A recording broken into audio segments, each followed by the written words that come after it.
Hey, I'm Josh from Vacuums R Us in Colorado, and I'm here to talk about why premium vacuums are so expensive.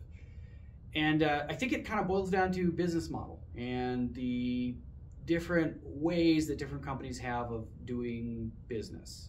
Now, certainly there's performance differences. Higher end vacuums typically perform much better. They do deeper cleaning better.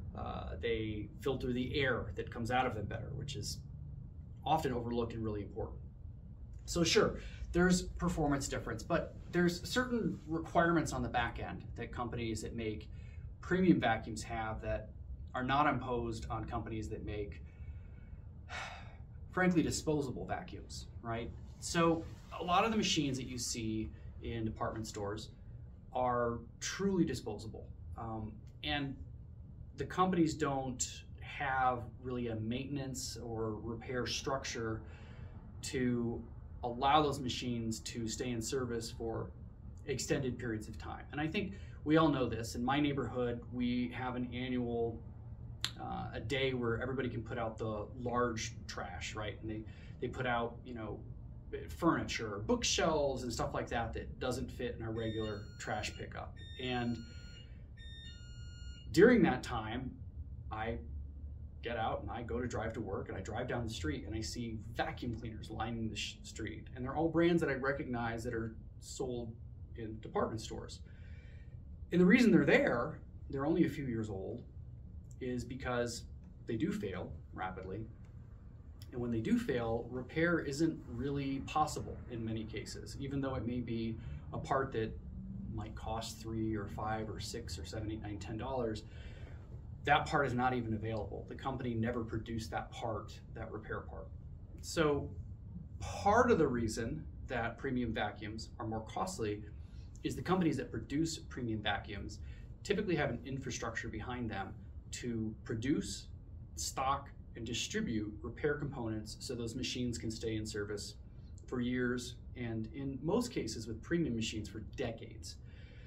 And that simply costs money. There's not somebody who could just wave a magic wand and make those things happen. It costs money to maintain those things. I've been to Ricar's facilities out in Missouri, and I got to walk through the warehouses where they store tens and hundreds of thousands of repair components for the machines that they have sold all over the world. And I got to tour the tech facilities where vacuum cleaner technicians work at this facility and are available for dealers to call and ask for technical support. And they'll, even on video, walk them through how to repair machines that maybe those technicians aren't familiar with at the dealerships. And that type of infrastructure simply costs money. Now, on the back end for you, the consumer, if you're somebody who consumes premium vacuum cleaners, it ends up being much less costly for you in the long run because you're able to maintain the machine for an extended period. But the upfront cost is certainly there, and that covers the infrastructure that's necessary for that to happen. The other thing that you'll see a trend with premium vacuum cleaners is you'll see a kind of a longer product development cycle and a longer production cycle where they will have a particular series based on a particular platform in production for much, much longer. And that actually costs money too, because so what you'll see happen with these type of companies is they'll produce a product, they'll have it in the market for several years, and then as they start getting feedback from consumers and from dealers and retailers, they say, hey, we'd like this improvement, we see this as a high failure rate part. They will redesign that, and they'll fix whatever that maybe high failure rate part is, or maybe an area that could improve performance.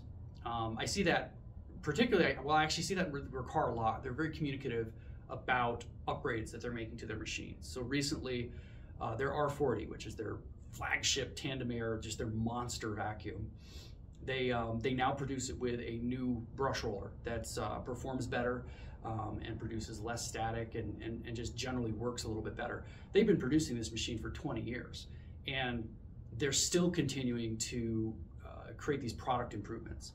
You contrast that with other brands that release new and exciting models literally every few weeks in some cases. They produce a product, they push it to production, they push out so many 100,000 units, they get those suckers sold, and then they're moving on to a whole new design without any concern for backwards support of those previous products or potentially improving that current design, making it work better or last longer. And they're starkly different business models. On the one end, the one product for, we'll say $250, right? That company can afford to make $20, we'll say, per unit. I'm making numbers up, but we'll say they can make $20 per unit because they don't have to support the product. And they also, furthermore, they know that they're going to sell that product again in 2 years, a different model, to somebody else. So in 2 years, they'll make it another 20 bucks. So the premium vacuums, they do need to make a little more money because they need to be around to support that product for decades to come and to continue to improve that product for decades to come. They're just two starkly different business models. And the question is, for you as a consumer, which one is right for you? We get comments in the videos all the time when we talk about repairability of particular brands or performance, and we get comments all the time. People say, well, I don't care. I just buy one every year, or I buy this particular brand every 2 years. I throw them out because they're cheap. And if that works for you, go for it. I don't care. My feelings aren't hurt. But if you don't want to do that, they're all alternatives, but you pay a little bit more up front. You save a lot in the long run, and the product's usually easier to use and does a better job, but they're just very different business models. And that's why premium vacuums are so expensive.